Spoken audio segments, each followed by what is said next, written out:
Magandang araw po mga kapuntos, at sa araw na ito po meron po akong tampok na video para sa inyo at sana ay magustuhan ninyo. Kaya sa mga bago pa po sa aming channel, please po don't forget to hit the subscribe button at ang notification bell para maging notified kayo sa bawat video na ilalabas ko sa channel na ito. At bilang kahilingan po ng punto por punto team at naway maintindihan po ninyo, sana po wag nyo pong i-skip yung mga ads sa aming mga video. Sa maliit na bagay na po na yan, malaking tulong po yan sa ating programa at sa ating ministry. Sana po maunawaan po ninyo. Maraming salamat po, kaya wag na po natin patagalin. Simulan na po natin.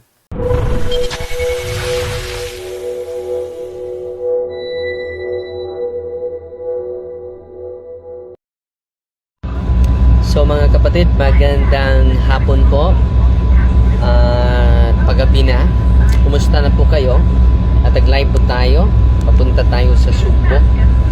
May talk po tayo bukas sa Banawa.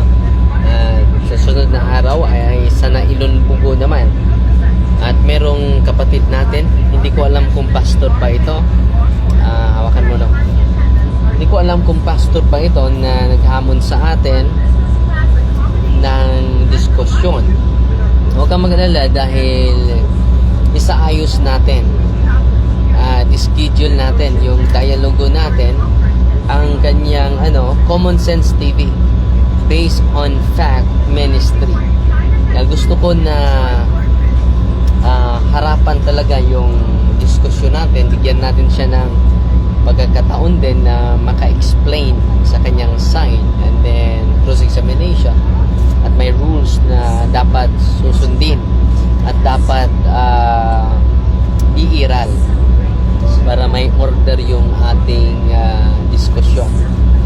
At sabi niya dito, Darwin Gitgano, going po Bohol. Pamatud-i niya ang Catechism of the Catholic Church equivalent sa pulong sa Diyos nga nasulat sa Biblia. Kay maunay inyong gisunod kaya sa pulong sa Biblia, deal amigo. So ato na may problema yun. Susundan ko yung mga pastor kahit anong gusto nila, basta hindi lang contrary sa ating pananampalataya, tatanggapin natin. Okay? Hindi tayo aatras dahil sa pamagitan nila. Huwag kang mag-alala kapatid, dahil isisend ko sa iyo yung number ni Brother Kaloy para maka-communicate ka kay Brother Kaloy. At napag-usapan natin ng matino yung mga rules, dahil hindi to basta-basta eh. Sa mga gustong haharap sa atin, every month lang ako haharap sa inyo na maginoong diskusyon. Pari talaga ang harap sa inyo. Dito lang sa Bohol, ang venue natin, dahil puno-puno yung schedule natin.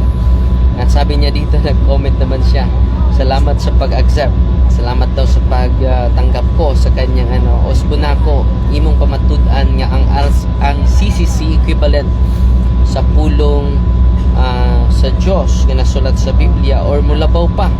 Wala naman kaming teachings na ang CCC higit pa sa salita ng Diyos. Wala, equivalent lang, dahil yung salita ng Diyos ay nakasulat na tatanggapin din natin yung aral ng simbahan, dahil yan ang sugo ni Kristo, no? Base sa Biblia. At yan din ang utos ni Apostol San Pablo na sundin yung mga aral na inihabili niya sa simbahan. Yan po ay tinatawag na apostolic tradition. Hindi na po yan nakasulat sa Biblia. At sabi niya sa banal na kasulatan, tanggapin mo ang aming mga aral sa pamagitan ng salita. Hindi na po yun nasulat. So kailangan na ating pag-aralan yung mga hindi nasulat. Meron ding nasulat, pero meron ding hindi na isulat sa banal na kasulatan. Okay? At yan po ay naisulat sa Catechism of the Catholic Church. At pasalamat po tayo sa ating mga parokyano, dahil bago lang tayo natapos sa ating Fluvial Procession sa Senior Santo Niño. Ang daming mga tao at nag-live din tayo para naman na makita ninyo yung mga activity natin sa simbahan. At sa mga gustong magpagdiskusyon, every month lang tayo, no? Every month lang tayo, hindi every week dahil marami tayong mga activity sa parokya at may speaking engagement tayo sa labas.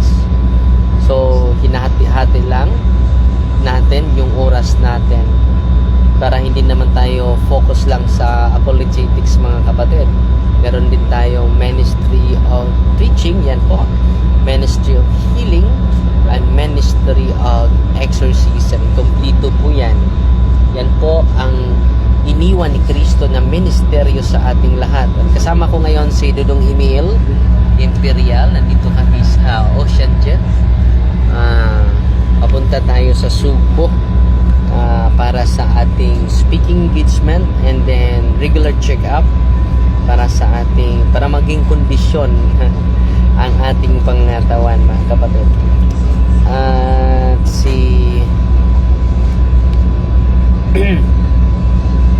may salamat sa mga si Ate Mila Buhawi nagpadala sa atin ng 100 stars, 1,000 stars, no? Salamat, no?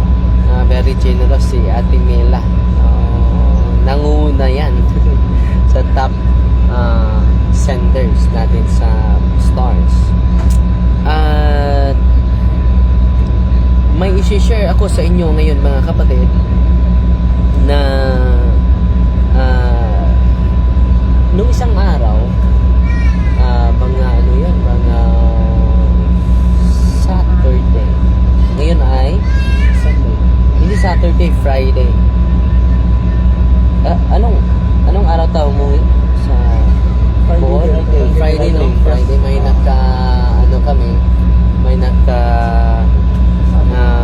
sabay kami sa pagsakay sa light shipping from Cebu. Yung sakit niya ay pamimigat lang sa kanilang katawan at laging natutulog yung babae. Nakalimot ako sa kanyang pangalan. At nakalapit na din siya sa iba't ibang mga albularyo. Pagdating nila dun sa parokya natin, dahil hindi ko sila na-entertain agad dahil may misa pa ako.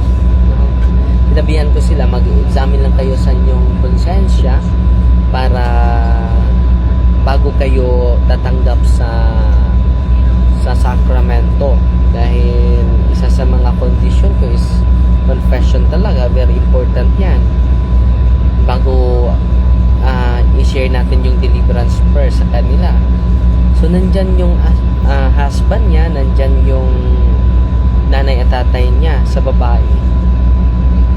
At nakita ko na matamlay talaga. Lagi lang nakapikit yung mata niya, lagi lang nakahiga sa upuan dahil mabigat talaga at masakit pa. Hindi niya maitaas yung kanyang kamay. Nangyari po ito sa Saturday na sa umaga. At sinabihan ko siya na may entertain kita mga alas 11:30 na dahil may fiesta yung naglalakad kami kasama si Buknoy at si Buknay, si Bibi Buknay at si Kuya Buknoy. Ngayon naiwan sa bahay. Nandun sila sa bahay ngayon dahil may talk tayo sa Banawa, no? And then sa Alliance of Two Heart, yung pari doon, ang isa sa aking mga professors sa seminarista pa tayo. At ang nangyari, mga kapatid, so travel na tayo, mga kapatid. Protect us from our travel authorities. We ask in the name of Lord Jesus Christ, the King of Kings, the Lord of Lords. Amen. So may misa pa ako dun sa piyesta. Ang daming piyesta sa parokya natin.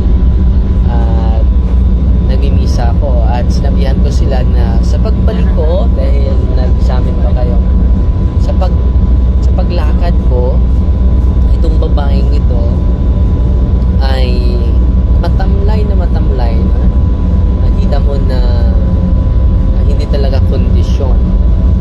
At nung bumalik ako sa kanila, 11:30, yung babae, matamlay pa rin, na tinanong ko siya, ano ba yung pakiramdam mo ngayon? Mabigat yung katawan ko, Father. At hindi pala niya maitaas yung kanyang bumalik. Kala ko nawala na. So, siya po na wala yung signal. At yun, hindi niya maitaas yung kanyang kamay. At alam niyo ba ano nangyari? Pinakumpisal ko sila, binibless ko sila, at diniliverance.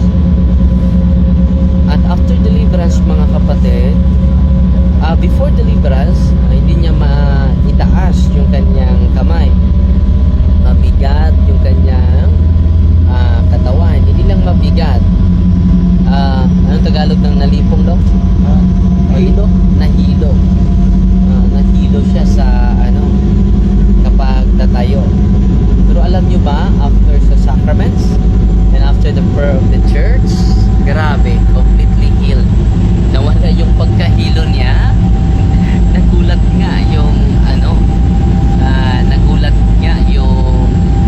nanay niya. At kung may oras pa ako mamaya, isi-share ko sa inyo yung karanasan din ng nanay niya. Kaya pala, laging nagkasakit yung mga apo, mga anak niya, apo ng mama na, apo ng nanay niya, dahil anak niya, laging nagkasakit. At siya din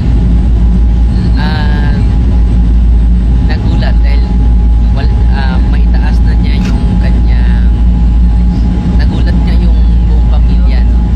Dahil maitaas na niya yung kanyang kamay at hindi na siya nahihilo at nawala na din yung bigat ng kanyang katawan. Nakalakad na siya at tapos dahil silang lahat ng umumpisal sa atin, tapos ma-entertain natin sila, lumalakas na yung babae. Maka-inspire, no? Kung kami mga pari ay maingganyo sa ministry ito, marami kaming matutulungan na hinaharas ng demonyo through oppression. Hindi naman siya possess, mga kapatid. At to be continued po, dahil isi-share ko sa inyo yung nangyari din sa kanyang nanay. Okay? Fight ni Maria that accepting with a humble heart. Okay, magandang hapon po sa inyong lahat. Yun po ay natuklasan ko na hinahamon pala ni Jolito Daig si Father Darwin sa isang debate, no? At luckily, tinanggap ni Father Darwin ang kanyang hamon basta gawin face to face. Ayan, tanong, haharap ba itong si Jolito Daig sa face to face debate dito sa Tagbilaran? Tinanggap ni Father Darwin yung hamon sa isang kondisyon, face to face. Di ko alam kung haharap ba si Jolito Daig, pero sana ay humarap kasi ba't siya kasi naghamon, ngayon tinanggap yung hamon niya at yun ang kondisyon. Okay, so abangan na lang po natin ang darating na desisyon dito kung si Jolito Daig ba ay haharap sa isang face-to-face debate kay Father Darwin Gitgano o hindi, no? Alamin natin yan. Kasi kapag face-to-face, talaga mapagbibigyan siya ni Father Darwin, kasi si Father Darwin hindi na yan gano'n nakikipagdebate through video call. Mas gusto ni Father Darwin kasi yung harapan, no? Harapan debate. At ganun din si Ralph Lo Chavez, si papaalam ko rin pala, nag-chat siya sa akin kanina. Nagsasabi kanina, gusto niya makipagdebate sa akin. Ganun din, face to face din. Baka ano natin to, back to back natin ito, no? Kung okay si Raplo Chavez, i-back to back natin itong debate na mangyayari. Julito Daig versus Father Darwin Gitgano at Raplo Chavez versus Jando Alabado. Ang hamon niya sa akin, patunayan niya na ang Seventh-day Adventist Church is founded by Jesus Christ through teaching, no? Patutunayan niya ng SDA Church ay itinatag ng Panginoong Kristo sa pamamagitan ng turo. Yun ang kanyang tindig. Ay ako na may kukontra doon. No? Malinaw yung paksa ni Raplo Chavez. At gusto niya magtindig rin ako. Tindigan ko rin daw na patutunayan ko na ang Iglesia Katolika Apostolika Romana ay ang tunay na iglesia ni tatag ni Kristo. Okay, so sabi ko sa kanya, patutunayan ko na ang iglesia na ngayon tinatawag na Iglesia Katolika Apostolika Romana ay ang iglesyang tinatag ni Kristo ayon sa Biblia at mga referensya. At okay din si Raplo Chavez, nag-okay din siya. So, mangyayari po yung debating yan. Ano po? So, malaki-laking debate yan kasi parang lulitaw na dalawa yung topic ko tapos isa kay Father Darwin Gitgano. O yan, so magandang ano yan, abangan natin yan, no? Face to face yan, face to face debate. Di ko alam kung sa plaza ba gaganapin o kung saan. Basta magkakaroon ng face-to-face debate sa pagitan ko tsaka ni Raplo Chavez at face-to-face debate din sa pagitan ni Julito Daig at tsaka ni Father Darwin Gitgano. Ang ganda po ng darating na debate na yan. Okay, so maraming salamat sa inyo lahat at naway nagustuhan nyo po yung little presentation ni Father Darwin doon sa video na yon. At abangan po natin ang response ni Julito Daig kung talaga bang haharap siya sa isang face-to-face debate. Sana humarap siya kasi naghamon si si Raplo Chavez face-to-face debate. I-back to back na lang natin para maganda. Okay. Maraming salamat po. Bye-bye.